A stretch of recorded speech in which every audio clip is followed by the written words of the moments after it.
Origins of music notation. Have you ever played karaoke or looked up song lyrics or had to learn a song for school or other organization? If you have, you can thank Guido De Arezzo for making teaching music easier. There used to be a two-line system that was very broad and didn't explain much on how music was written or supposed to be played.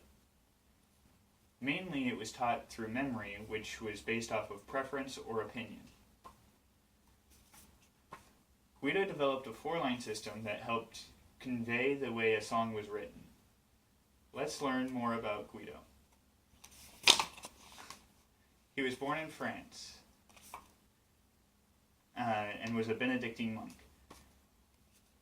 Once he had developed his method in the beginning stages and started getting recognized for it, other monks got jealous and forced him out of the monastery. He left there and went to Arezzo, Italy to work under Bishop Theobald. He stayed in Arezzo and became known as Guido di Arezzo, or Guido of Arezzo. In 1028, he was invited to show his methods to Pope John XIV. In the same year, he released a book on teaching music. There's a method that you may have heard of called the Guidonian hand. He used this but did not create it. What they did was they used their hand and assigned notes to each part of their hand.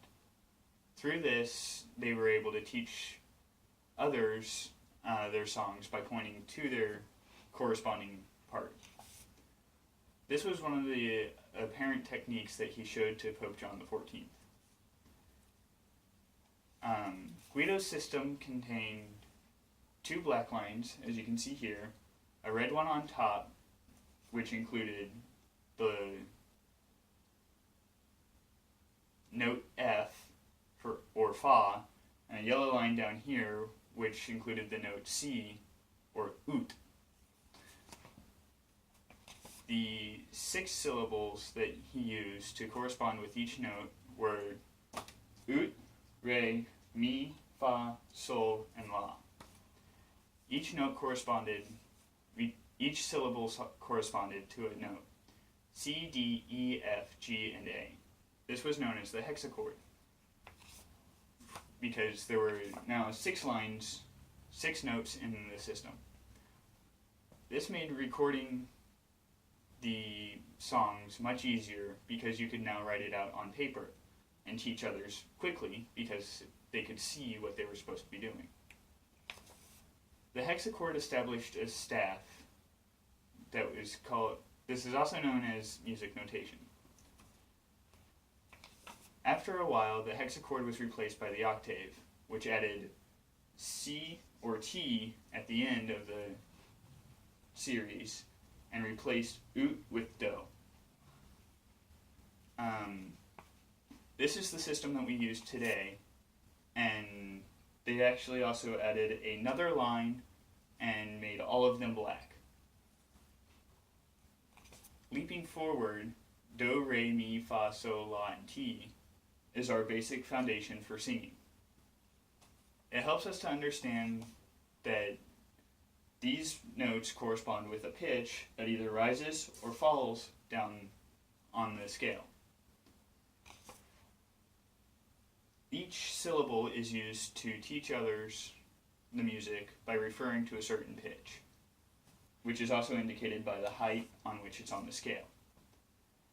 Before Guido invented his method, it was just a preference and changed widely. Now, with Guido's system, it's an artistic state in which artists can record their music. This helped to spread music and for it to be uniformly written.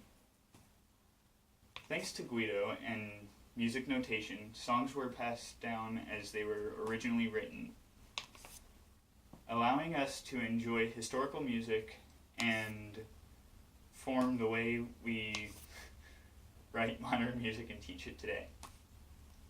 Along with teaching music easier, he changed how it is passed on. So next time you hear your favorite song, you can thank an Italian monk named Guido for developing a way to write music down and a way for his songwriters to leave their mark.